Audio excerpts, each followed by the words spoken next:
దగ్గర పడుకున్నా నాకు నిద్ర రాదు. రోజు నానమ్మ దగ్గరే కదమ్మా పడుకుంటావు. నేనింక పడుకోను. ఊరుకో, దాన్నేమి అనకు.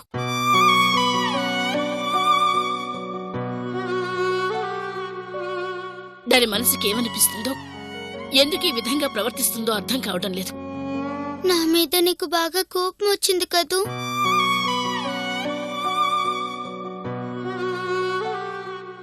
పెద్దవాళ్ళ కోపం వస్తే కొట్టాలి గాని ఏడుస్తారా?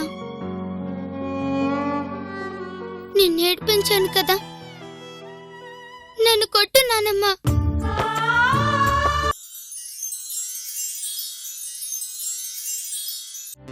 నువ్వు నా బంగారానివే, నిన్ను కొట్టగలనా? నిన్నటి నుంచి నాన్నమ్మ అనే పిలుపు కోసం అల్లాడుతున్నానమ్మా.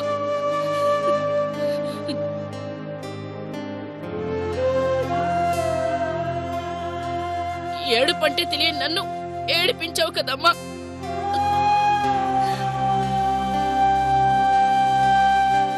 ఈ వయసులో ఎందుకే నాన్నమ్మనిలా ఏడిపించాలనిపిస్తోంది?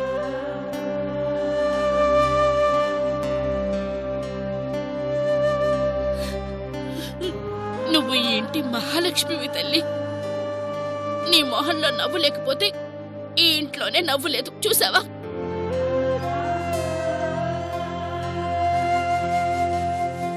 నువ్విదంతా చేసింది సంధ్య నాకు దగ్గర చెయ్యాలనే కదా. సరే, నువ్వు కోరుకున్నట్టే సంధ్యని దగ్గరికి తీసుకున్నాను కదా. నీకేం కావాలంటే చెప్పు, అది చేస్తాను.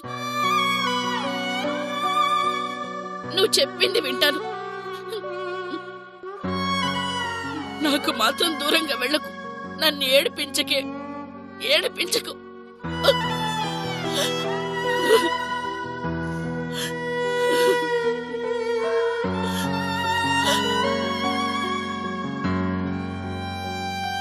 నేను నీ మనవరాల్ని కాదు అని తెలిస్తే నువ్వేమైపోతావో అని నా భయం నానమ్మ.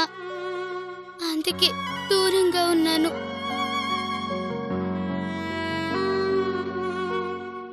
మమ్మల్ని బొమ్మల్ని చేసి మీరు ఆడుకుంటేనే మాకు సంతోషం, కాని బోరు కొట్టి విసిరేస్తే పక్కన పడుండడానికి మేం బొమ్మలం కాదు తల్లి, మీ పిల్లలం.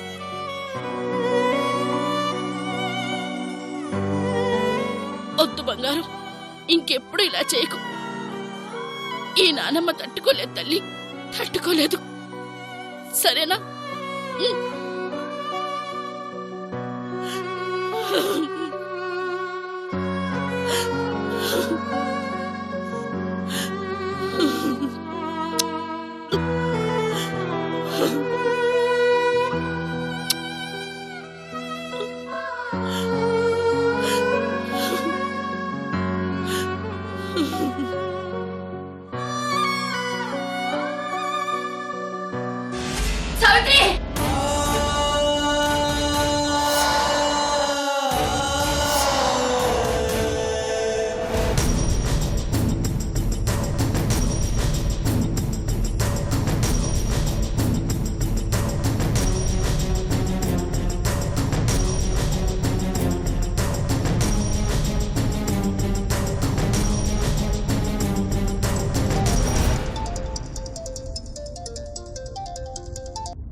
ఎస్ సార్, నేను పంచవటి కాలనీ వెల్ఫేర్ అసోసియేషన్ నుంచి మాట్లాడుతున్నాను సార్.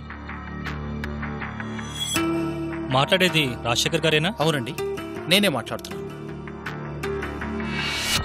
మొన్న 15వ తేదీకి సంబంధించిన సీసీ ఫుటేజ్ వచ్చిందండి, మీరు వస్తే చూడొచ్చు. ఓ, థ్యాంక్ యూ వెరీ మచ్. ఇప్పుడే వస్తున్నా. కోటయ్య, కాలనీ ఆఫీస్ నుంచి ఫోన్ వచ్చింది. సీసీ ఫుటేజ్ దొరికిందట, రెడీగా ఉందట. ఇప్పుడే వస్తున్నానని చెప్పాను. అర్జెంటుగా అక్కడికి వెళ్ళు, యూటర్న్ చేసుకో. ఇప్పుడు ఆఫీస్కి పోతే ఫోన్ చేసింది నేనే, డబ్బు తీసుకుంది నేనే అని తెలిసిపోతుంది. ఇంతగా నమ్మి నేనే మోసం చేశానంటే అయ్యగారు నన్ను బతకనిస్తారా? ఇప్పుడు ఆ వీడియో చూస్తే నేను దొరికిపోతాను. ఈ రోజు నాకు చావు రాసి పెట్టినట్టుంది.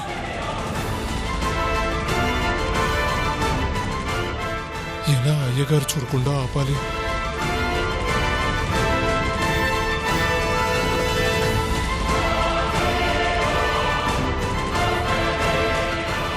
ఇప్పుడు వాడు దొరికిపోయినట్లే. బ్లాక్మెయిల్ చేసి మన దగ్గర డబ్బు గుంచుతాడా? ఇప్పుడు చెప్తాను వాడి పని. కోటయ్య, త్వరగా పోని.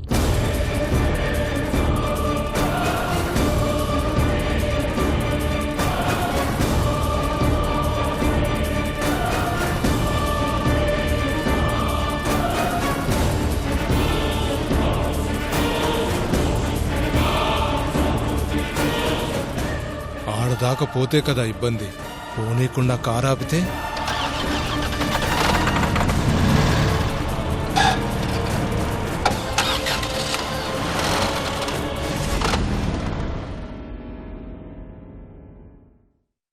ఏమైంది కోటయ్య?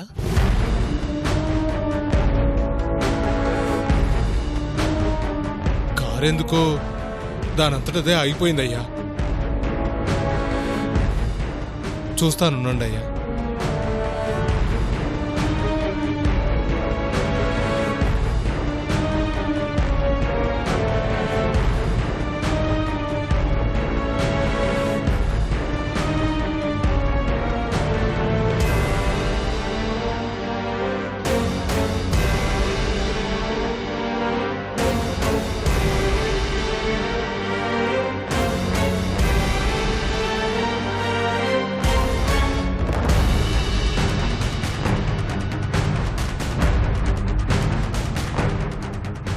ఎప్పుడు ప్రాబ్లం ఇవ్వని కారు ఇప్పుడు ఆగిపోవటం ఏమిటి?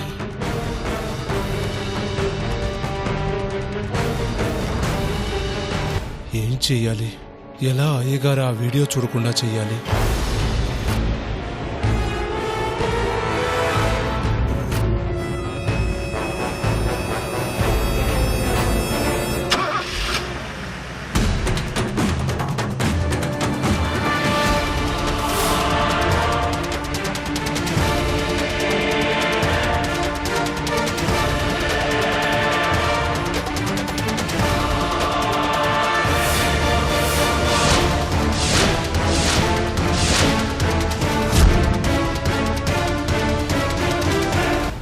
కోటయ్య,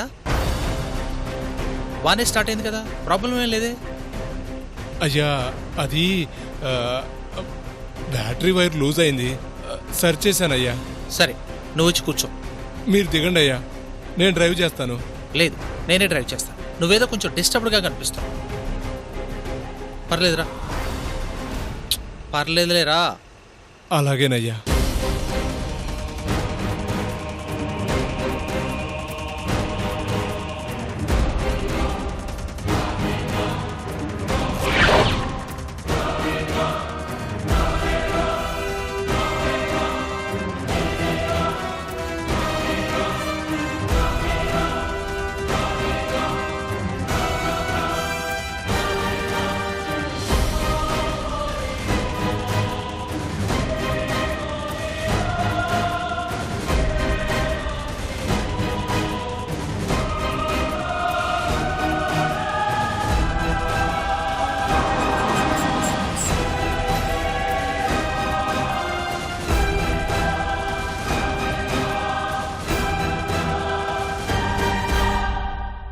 నేను లోపలికి వెళ్ళొస్తాను, నువ్వు ఇక్కడే ఉండు.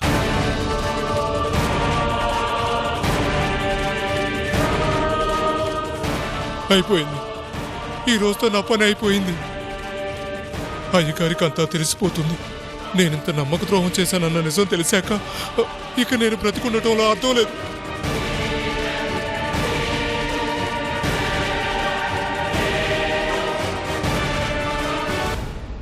నమస్తే సార్.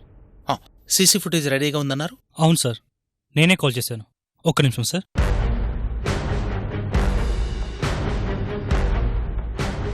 చూడండి సార్.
కోటయ్య,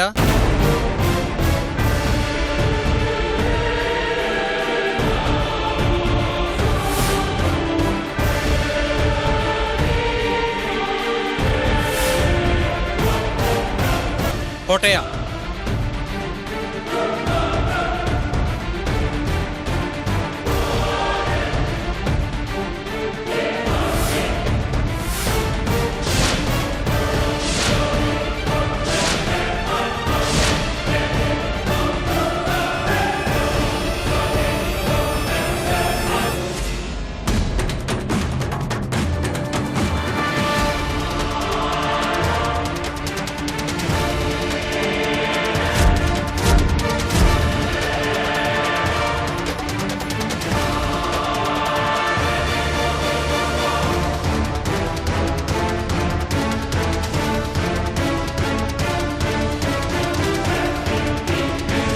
అయ్యగారు నన్ను క్షమించండి అయ్యగారు.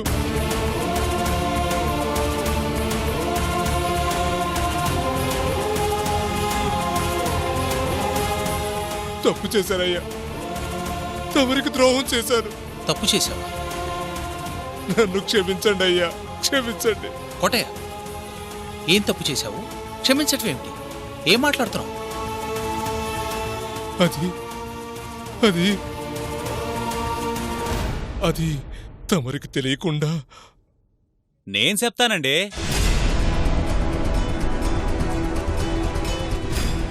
నమస్కారం సార్. నువ్వా? అవును సార్.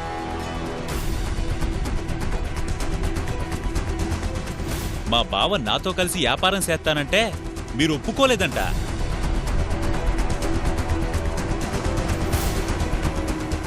ఆ విషయం గురించే ఇదిగో ఇప్పటిదాకా నాతో చెప్పి బాధపడ్డాడు. మీరు కనిపించగానే కాళ్ల మీద పడిపోయాడు సార్. ఆ. కోటయ్య, ఇతనితో వ్యాపారం చేయొద్దని మాత్రమే చెప్పాను. దానికి నువ్వు ఇంతగా బాధపడుతున్నావా? No no no no. మీ ఇష్టం. ఏదో నాకు తోచిన సలహా చెప్పాను, దానికి నేనెందుకు బాధపడతాను?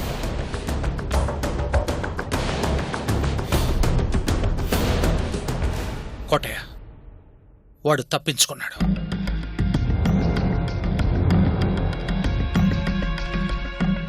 ఆ సీసీ కెమెరాలో ఏ ఫుటేజ్ అయితే కావాలో అక్కడ ఒక చిన్న టెక్నికల్ ప్రాబ్లం వచ్చిందట, రికార్డు కాలేదు.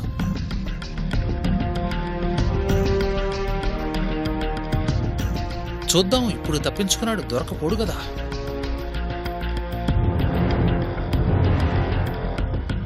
ఇప్పుడు తప్పించుకున్నాడు, ఏదో ఒక రోజు దొరకపోడు కదా.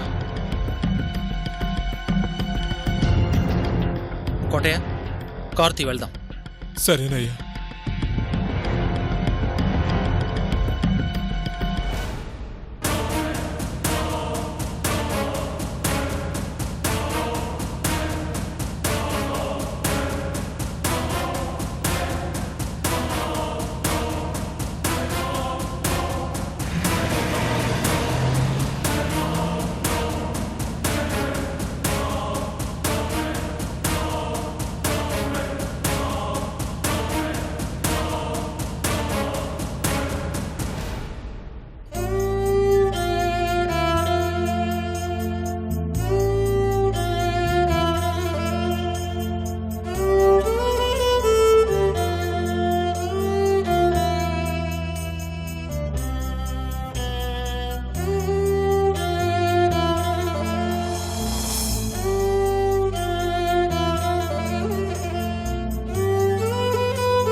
ఏంటమ్మా, ఏంటలా చూస్తున్నావు?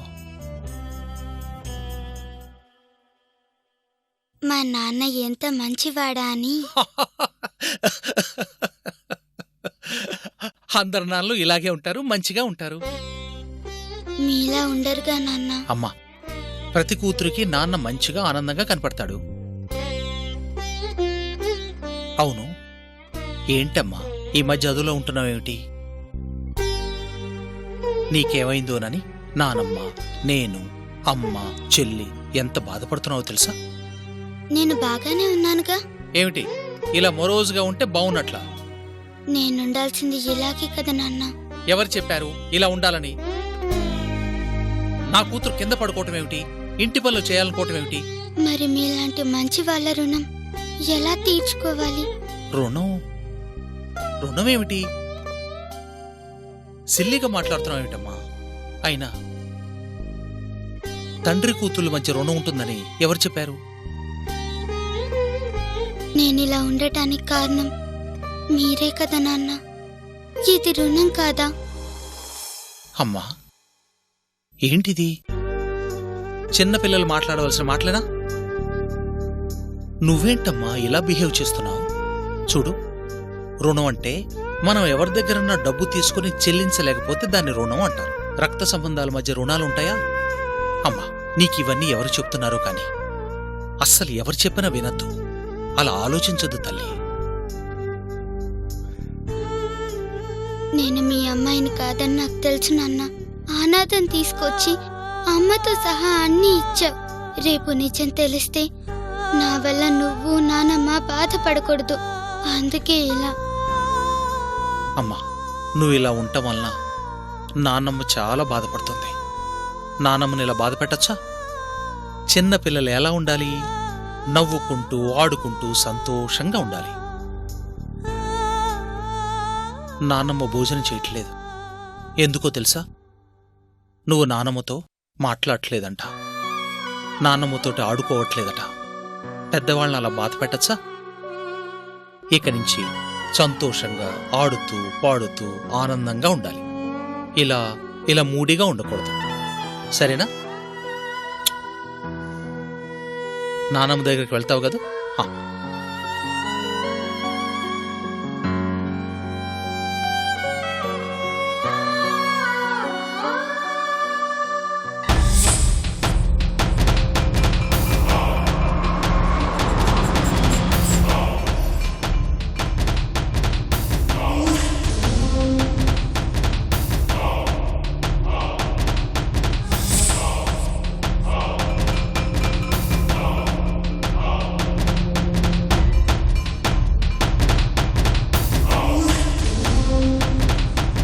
కోటయ్య బామ్మర్దివి నువ్వేనా? అవును సార్. నా నెంబర్ ఎవరిచ్చారు? కష్టపడి సంపాదించానండి. అంత కష్టపడి సంపాదించాల్సిన అవసరం ఏముంది?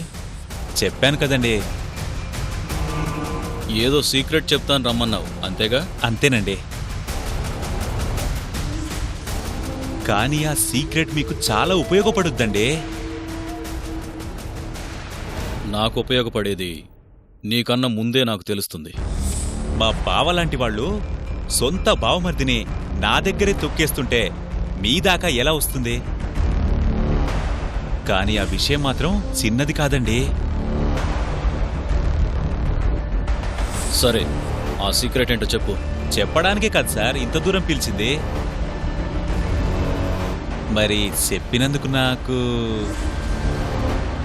ముందు విషయం చెప్పు, ఆ తర్వాత నీకేంటని ఆలోచిద్దాం. విషయం పూర్తిగా నాకు తెలియదండి. మరి తెలియనప్పుడు పిలవడం ఎందుకు? పూర్తిగా వినండి సార్. ఆ రాజశేఖర్కి సంబంధించిన ఏదో పెద్ద విషయం మా బావకి తెలుసు. దాన్ని అడ్డం పెట్టుకుని మా బావ ఫోన్లో బెదిరించి ఆ రాజశేఖర్ దగ్గర నుంచి పెద్ద మొత్తంలో డబ్బు గుంజాడు. నిజమా? నిజం సార్. నేను నమ్ముకున్న అవినీతి మీద ఒట్టు. ఎంత తెలుసు నీకు? మీ బావకు తెలిసిన ఆ రహస్యం ఏంటో తెలీదా? తెలిసుంటే డైరెక్ట్గా అతనితోనే బేరం పెట్టకపోయి ఉండేవాణ్ణా సార్. కోటయ్య ఎంత పని చేశాడంటే నాకు నమ్మబుద్ధి కావడం లేదు. నమ్మాలి సార్. నమ్మితేనే మీకు నాకు లాభం. నీకు లాభం కావాలంటే మీ బావకి ఏం తెలుసో అది తెలుసుకో. ఆ రాజశేఖర్కి సంబంధించిన ఆ రహస్యం ఏదో నీ దగ్గర ఉందంట కదా, అదేందో నాకు చెప్పు, మిగిలింది నేను చూసుకుంటా. అదేందో నువ్వన్నా చెప్పక్కా.